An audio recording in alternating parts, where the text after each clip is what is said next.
Oi, turma! Vamos continuar? Olha, nós vamos falar sobre a independência dos Estados Unidos da América. Ela começa na página 15, em História.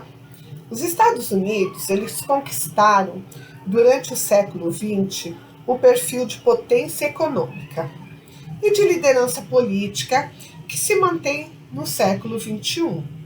Entretanto, até o final do século XVIII, parte da região que atualmente corresponde a esse país era uma colônia explorada também pela poderosa Inglaterra, porque os Estados Unidos ele foi colônia da Inglaterra, assim como nós fomos de Portugal. Nessa imagem aqui que vocês veem na página 15, quais características você identifica nos Estados Unidos que evidenciam que é os Estados Unidos? Eu acho que tem as bandeiras, não é? A bandeira é logo de cara, já dá para a gente perceber que é os Estados Unidos da América. Aqui na página 16, as 13 colônias e o comércio triangular. Seria isso, né? A primeira colônia, fundada por ingleses na América do Norte em 1607, recebeu o nome de Virgínia, em homenagem a Elizabeth I da Inglaterra. Anos depois, em 1620, um grupo de puritanos, protestantes calvinistas, chegou às terras do atual estado de Massachusetts.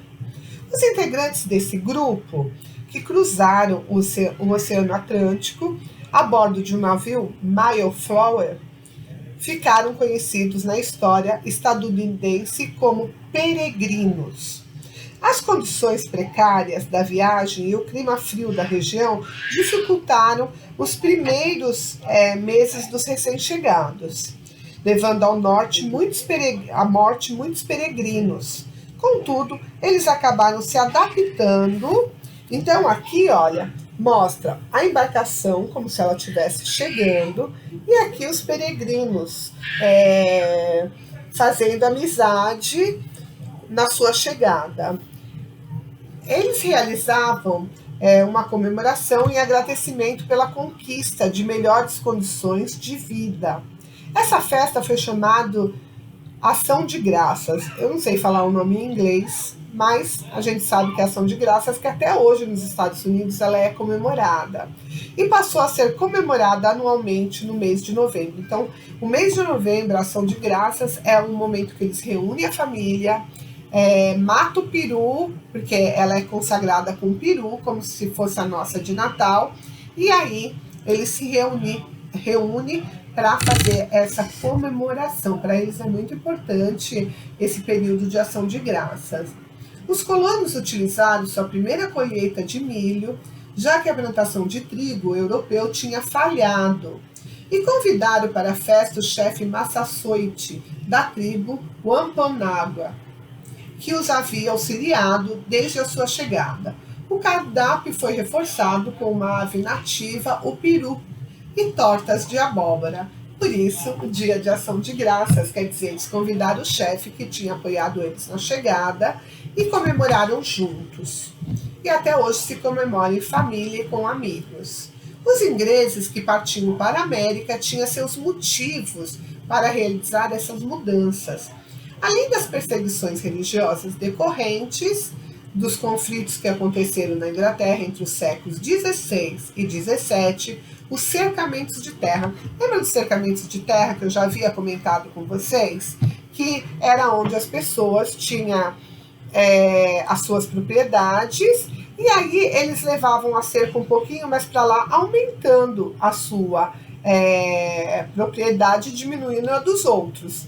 Também contribuíram para que as pessoas prejudicadas financeiramente buscassem melhores condições de vida em outros lugares.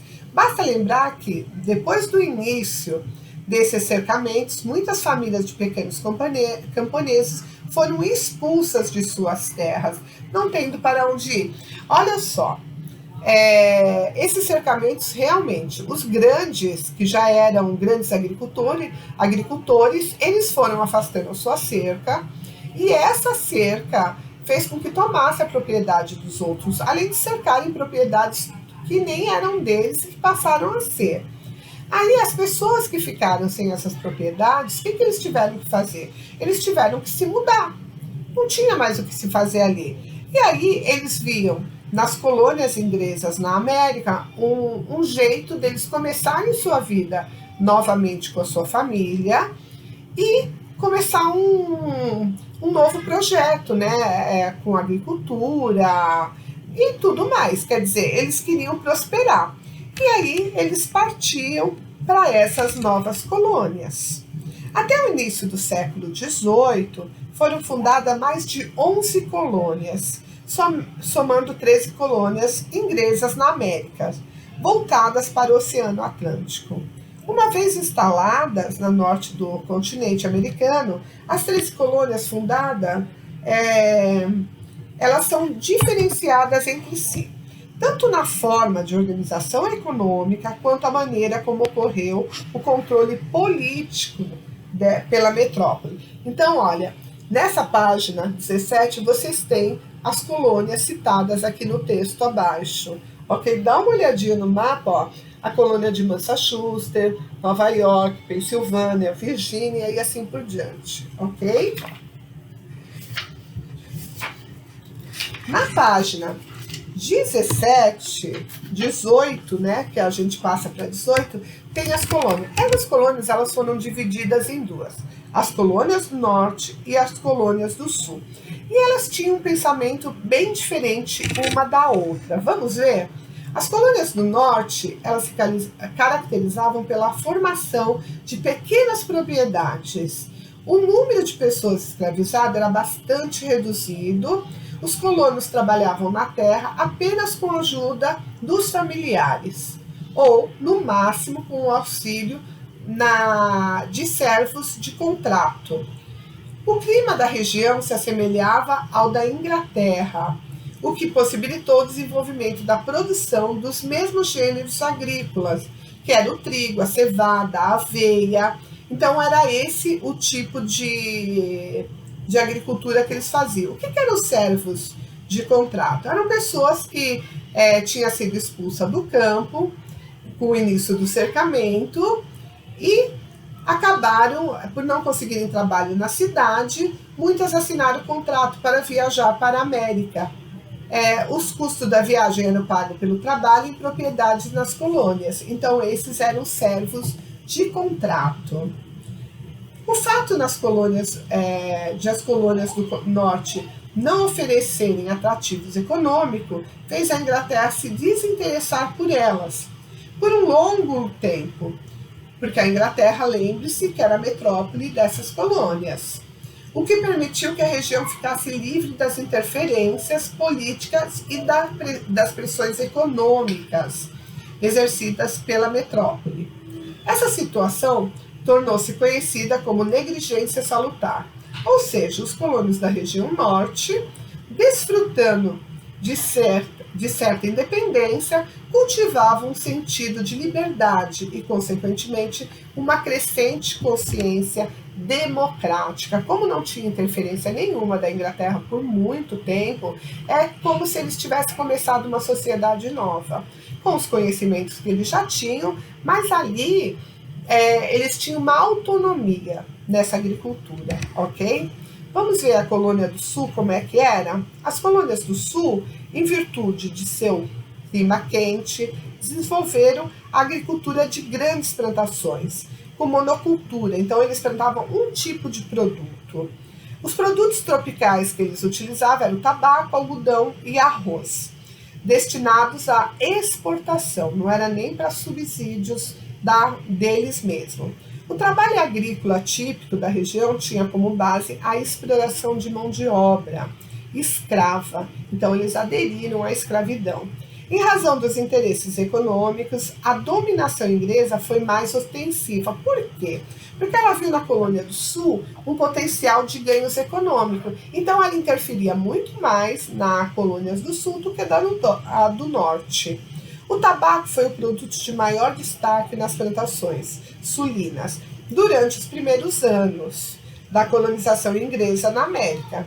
A organização constituída de poucos proprietários de fazendas e muitos trabalhadores rurais gerou uma sociedade marcada por uma grande desigualdade. Aí a gente nota que, como a colônia do Norte, eles começaram com vários tipos de agricultura, não começaram com trabalho escravo, o trabalhador ele tinha um contrato, mas ele era livre, ele prestava o serviço. Já na colônia do Sul, não.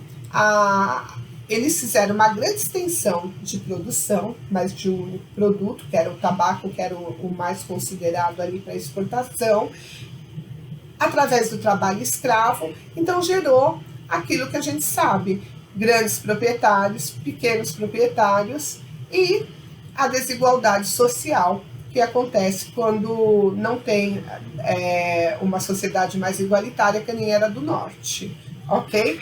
Aqui embaixo tem uma pesquisa sobre a chegada dos ingleses à América. Estudamos as colônias do Sul e do Norte. Mas e as colônias centrais? Busque informações sobre as colônias centrais e depois escreva em seu caderno o resultado dessa pesquisa. É legal vocês fazerem essa pesquisa para vocês terem um conhecimento maior. Pega o caderno de história e organiza, nesse tempo de pandemia que a gente está tendo aula online, as pesquisas de vocês, coloque a página, o capítulo, tudo direitinho lá, porque aí quando a gente voltar, nós vamos poder discutir esse tipo de coisa, ok?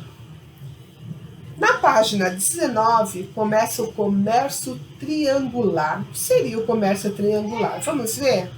Até meados do século XVIII, a coroa inglesa não havia exercido um domínio efetivo sobre suas colônias na América, mesmo sendo administradas por representantes nomeados pela metrópole.